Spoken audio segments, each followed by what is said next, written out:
government agencies, and even more inflation that will lead to higher costs for all Americans.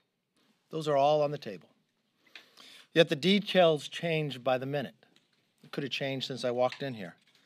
As one Democrat remarked, we were just missing two things: what exactly is going to be in the bill and how we're going to pay for it. Other than that, we are good to go. Remember Speaker Pelosi's famous quote, "We need to pass the bill so we can find out what's in it."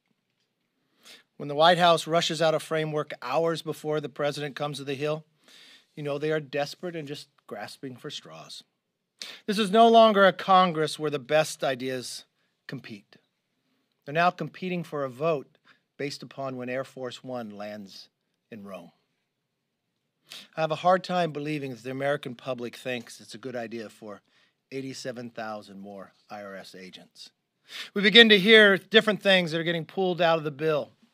But there's one thing that I've never heard pulled out of the bill: the $200 million for Pelosi's park. That apparently will always stay in.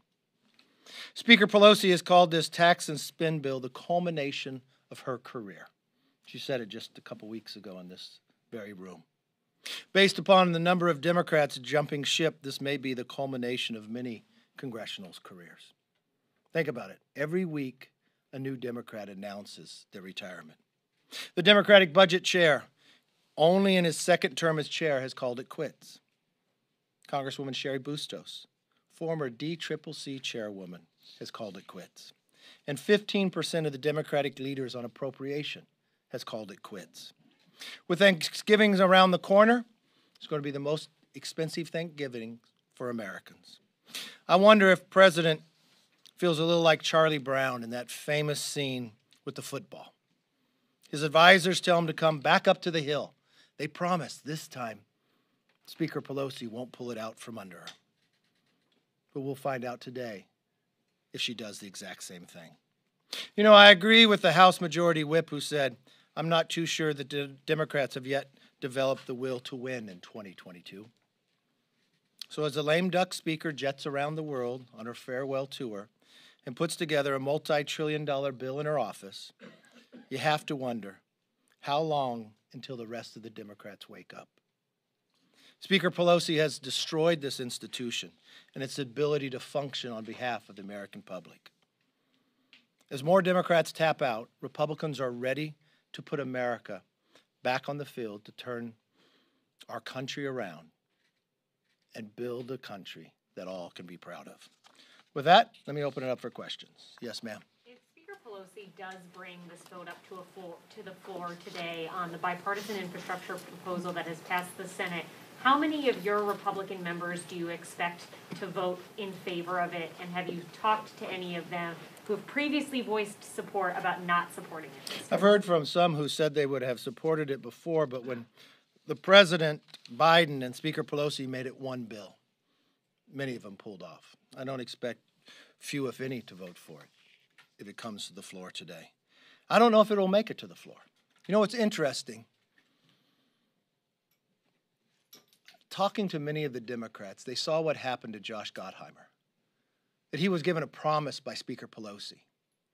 That promise has been broken many times. And it was a promise on something yet to come. So he voted for reconciliation to move forward. And they found that was a bad deal. Now she's going to the progressives with the exact same thing she promised Josh Gottheimer and failed at 3 times.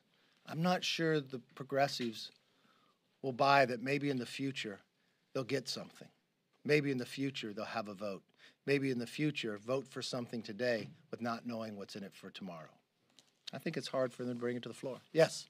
Two of your Senate colleagues have asked for Attorney General Garland to resign. I'm wondering if that's something that you would also ask for. Well, if you know, I sent him a letter. The first thing he needs to do is apologize to the American public, end his investigation on the parents that have a right to go and ask questions.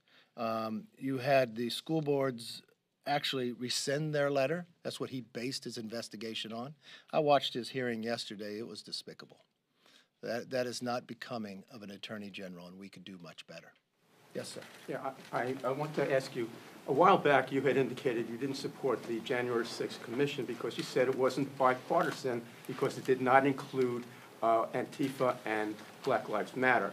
Assuming that you consider those entities to be democratic, doesn't that serve as an admission that the insurrectionists are Republican? No, I don't even get the premise of your question. Let me be very clear. To make it bipartisan, you had to include those too. So if they weren't included, wouldn't you have to have the other side, meaning that you would have to have the Republican side, and that's the insurrectionists? With all due respect, I don't think your question makes any sense whatsoever.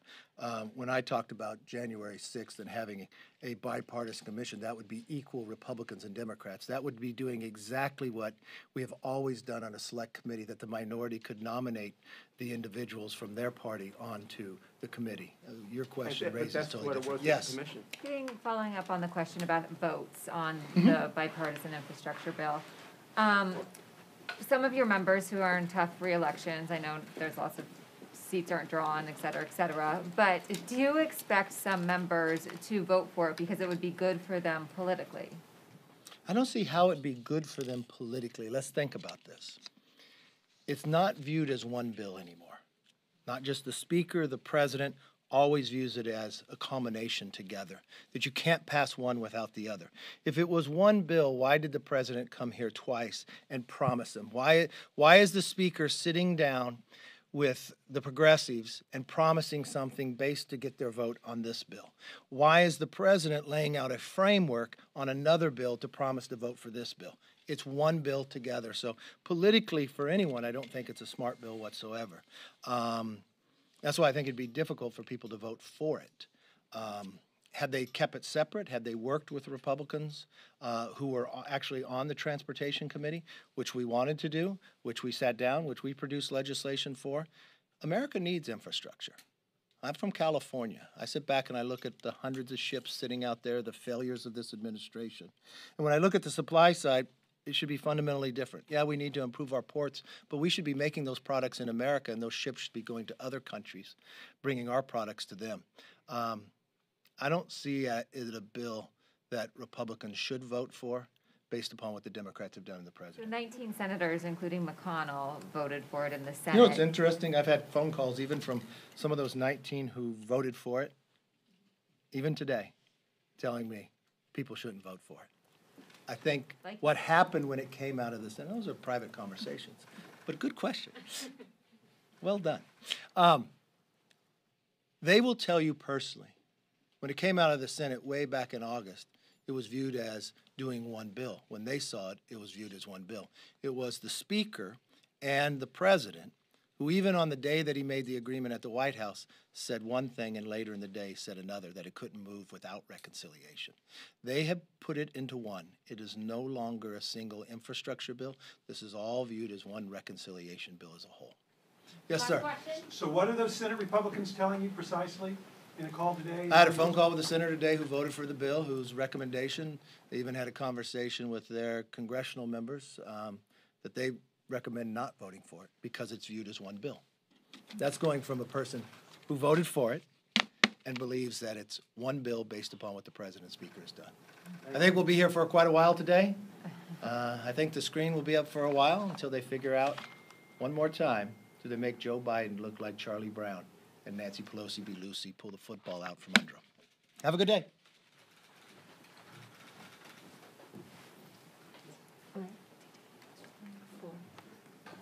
It was really fast. He had like hardly any opening remarks. Yeah.